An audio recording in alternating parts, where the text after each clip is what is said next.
রাসূল সাল্লাল্লাহু আলাইহি ওয়াসাল্লাম বলেন, কিয়ামতের দিন আমি ওই হিন্দুর পক্ষে মুসলিমের বিপক্ষে বাদী হয়ে দাঁড়াবো। আল্লাহু আকবার। রাসূল সাল্লাল্লাহু আলাইহি ওয়াসাল্লাম ওই হিন্দুর পক্ষে, আমি রাসূল সাল্লাল্লাহু আলাইহি ওয়াসাল্লামের উম্মত, আমার বিপক্ষে দাঁড়াবেন। আল্লাহু আকবার।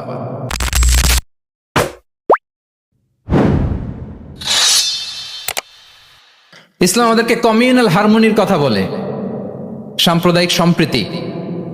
আমরা মুসলিম, এদেশে আমরা মুসলিম সংখ্যাগরিষ্ঠ, কিন্তু আমাদের হিন্দু ভাইয়েরা আছে, বৌদ্ধরা আছে, তাদের সাথে মিলেমিশে থাকার কথা বলে।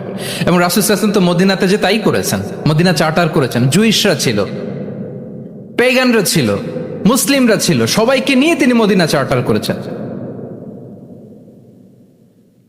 পরবর্তীতে তারা বিট্রে করার কারণে, ট্রেচারের কারণে এই মদিনা চার্টার ভঙ্গ হয়েছে, কিন্তু রাসূল সাল্লাল্লাহু আলাইহি ওয়াসাল্লামের পক্ষ থেকে কোনো না ছিল না। তাহলে এই যে পরমত সহিষ্ণুতা, রিলিজিয়াস কোএক্সিস্টেন্স, ধর্মীয় সহাবস্থান, এটার কথা ইসলাম আমাদেরকে বলে। এবং কতটা জোরালো ভাবে বলে আপনি অবাক হবেন। মাইনরিটি রাইটসকে ইসলাম এমন ভাবে প্রিজার্ভ করেছে। আল্লাহ রাসূল সাল্লাল্লাহু আলাইহি ওয়াসাল্লাম বলেন, কোন হিন্দু, কোন মাইনরিটি, কোন সংখ্যালঘু, শব্দটা যদিও আমাদের পছন্দের না, বোঝানোর জন্য বলছি, কোন অমুসলিম যদি মুসলিমদের পাশে থাকে এবং কোন মুসলিম যদি তার রাইটকে ভায়োলেট করে, যেমন আপনি মুসলিম, আপনার নেইবার হচ্ছে হিন্দু, আপনি যদি তার হক নষ্ট করেন, জোর করে তার জমি দখল করেন, তাকে তার প্রাপ্য থেকে বঞ্চিত করেন, রাসূল সাল্লাল্লাহু আলাইহি ওয়াসাল্লাম বলেন, কিয়ামতের দিন আমি ওই হিন্দুর পক্ষে মুসলিমের বিপক্ষে বাদী হয়ে দাঁড়াবো। আল্লাহু আকবার। রাসূল সাল্লাল্লাহু আলাইহি ওয়াসাল্লাম ওই হিন্দুর পক্ষে, আমি রাসূল সাল্লাল্লাহু আলাইহি ওয়াসাল্লামের উম্মত, আমার বিপক্ষে দাঁড়াবেন। আল্লাহু আকবার। What a marvellous statement. আল্লাহু আকবার। সংখ্যালঘুদের উপর যদি কেউ কোন মুসলিম অত্যাচার করে, রাসূল সাল্লাল্লাহু আলাইহি ওয়াসাল্লাম বলেন, তুমি আমার উম্মত হতে পারো, কিন্তু তোমার পক্ষে না, আমি ওই মাজলুমের পক্ষে কিয়ামতের দিন দাঁড়াবো। দিস ইজ ইসলাম।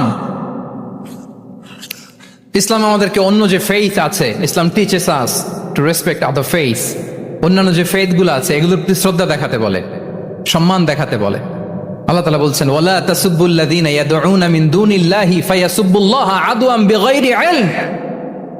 ওহে বিশ্বাসীরা, আল্লাহকে ছাড়া তারা যাদেরকে ডাকে, যাদের উপাসনা করে, ওই সমস্ত দেব দেবীকে তোমরা গালি দিও না।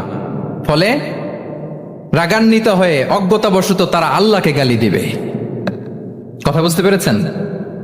ওরা নানা কিছুর উপাসনা করে, কিন্তু আমরা কি যেসব জিনিসের তারা উপাসনা করে তাদেরকে গালি দিতে পারবো বলেন?